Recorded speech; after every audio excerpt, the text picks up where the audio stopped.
మీరు ఏదైనా ఒక రోగంతో బాధపడుతున్నారనుకోండి, అది చాలా క్రానిక్గా ఉంది,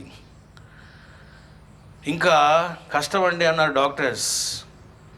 వాళ్ళకు వెరీ వెరీ పవర్ఫుల్ మంత్రం ఏంటో తెలిసిన, ఓం రుద్రాయ నమః, ఓం రుద్రాయ నమః, ఓం రుద్రాయ నమః. రోగగ్రస్తులకు ఇది ఇంకా అద్భుతమైన సాటి లేని మంత్రం. ఎందుకు అనేది మీకు నేను చెప్పాను. బిషక్ ఆయన వైద్యులకే వైద్యుడు. చూడండి, దక్ష ప్రజాపతి యజ్ఞములోన అనేక మంది ఋషులు, మునులు, దేవతలు, గంధర్వులు, కింపురుషులు, కిన్నెరులు, రకరకాల దేవతాగణాలు తలకాయలు పోగొట్టుకున్నారు, చేతులు పోగొట్టుకున్నారు, శిరస్సులు పోగొట్టుకున్నారు, కాళ్ళు పోగొట్టుకున్నారు, చెల్లా చెదురుగా అంగాలు పడిపోయి ఉన్నాయి, అందరూ చచ్చిపోయి ఉన్నారు. రుద్రుడు వస్తాడు యజ్ఞవాటికకు. మరి ఏం జరిగింది చూసారా? ఒక చూపు అలా చూస్తాడంతే. అలా చూపు చూడగానే అందరూ లేచి కూర్చుంటారు. శిరస్సులు ఖండించిన వారికి శిరస్సులు వచ్చేసినాయి, హస్తములు వెళ్ళిపోయిన వాళ్ళకి హస్తాలు వచ్చినాయి, కాళ్ళు పోయిన వాళ్ళకి కాళ్ళు వచ్చినాయి. చూశారా? కాబట్టి ఓం రుద్రాయ నమః, వెరీ వెరీ పవర్ఫుల్ నామం. ఓం శివాయ నమః, ఇది శుభంకర నామం, మోక్ష మంత్రం ఇది. మేము ధ్యానం బాగా చేయాలి, మాకు మోక్షం రావాలి, మాకు శుభాలు కలగాలి, ఈ అశుభాలు పోవాలి అనుకున్న వాళ్ళు నమఃశివాయ. ఎక్కువగా రోగం వచ్చిన వాళ్ళు ఈ మంత్రం బాగా చేయాలి. అంతేకాదు, ఇంకా మాకు సంతానం కలగదు బాబోయ్, ఇది ఇంక అయ్యే పని కాదు అనుకున్న వాళ్ళు ఏం చేయాలంటే రుద్రనామం చేయాలి. అది దీనికి కూడా వేద ప్రమాణం ఉంది.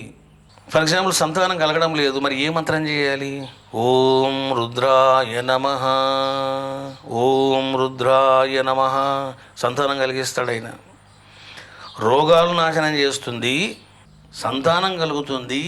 చూడండి, నీకు దుఃఖం కలిగింది, నీకు ఏదో దుఃఖం వచ్చింది, నువ్వు హట్ అయినావు, బాధపడుతున్నావు, పిచ్చివాళ్ళలాగా అటు ఇటు పరిగెడుతూ ఉన్నావు. అప్పుడు నువ్వేం చేయాలంటే ఓం రుద్రాయ నమః, ఓం రుద్రాయ నమః, ఓం రుద్రాయ నమః అన్నావు అనుకో, నీ దుఃఖం పోతుంది.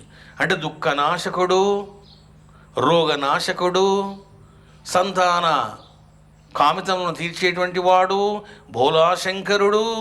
ఇక రుద్రహ అని అంటే మరొక అర్థం ఏమిటి తెలిసిన? అకార్డింగ్ టు వేదం, బ్రహ్మజ్ఞాన ప్రదాత.